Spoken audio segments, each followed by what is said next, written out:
సమాజంలో ఏ మతానికైనా కొన్ని సాంప్రదాయాలు ఉంటాయి, ఆచారాలు ఉంటాయి. ఎవరైనా సరే అక్కడికి పోవాలంటే గౌరవించి తీరవలసిందే. దేవుని యొక్క ఆచారాలు సాంప్రదాయాల కంటే వ్యక్తుల ప్రమేయం కానీ ఏ వ్యక్తి కానీ గొప్పవాడు కాదు. ఈ విషయం మనం గుర్తుపెట్టుకోవాల్సిన అవసరం ఉంది. దేవుడి ఆచారాలని భక్తుల మనోభావాలను ప్రశ్నించేలా, ధిక్కరించేలాగా ఎవరూ ప్రవర్తించకూడదు.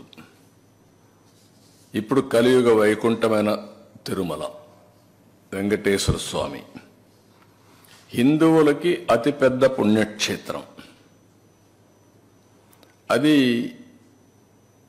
హిందువులకందరికీ ఒక దివ్యక్షేత్రం.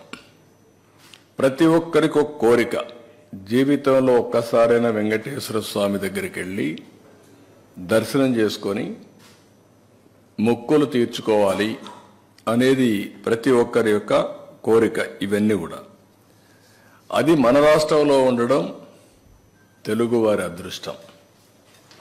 అలాంటి భక్తులు అత్యంత పవిత్రంగా భావించే ఈ క్షేత్ర పవిత్రను కాపాడవలసిన బాధ్యత ప్రతి ఒక్కరిపైన ఉంది.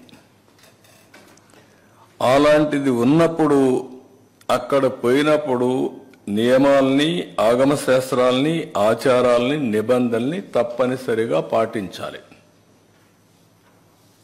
అలాంటి పాటించకపోతే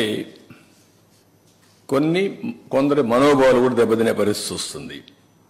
అందుకే ఈరోజు అతను మాట్లాడిన మాటలు చూస్తే నేను వెళ్తాను, అవి కరెక్ట్ కాదు. నేను హితో పలుకుతున్నా, అనుభవంతో చెప్తున్నా. మీరు నేను ఇంత మునుపుడు పోయాను, నేను ఎందుకు పోకూడదంటే, ఇంత మునుపు మీరు రూల్ వైలేట్ చేస్తే మళ్ళీ చేయాలనా? ఇంత మునుపు చట్టాన్ని ధిక్కరించి మీరు బెదిరించి లోపలికి పోతే శాశ్వతంగా అధికారం అవుతుందా? అది శాసనాల్ని, చట్టాలని చేసే శాసనసభ్యులు మనం చేసిన శాసనాల్ని గౌరవించకపోతే ప్రజలు ఎందుకు గౌరవించాలి? అంటే రౌడీజం చేస్తాం, ఏమైనా చేస్తాం అనే విధంగా మాట్లాడడం కరెక్ట్ కాదు.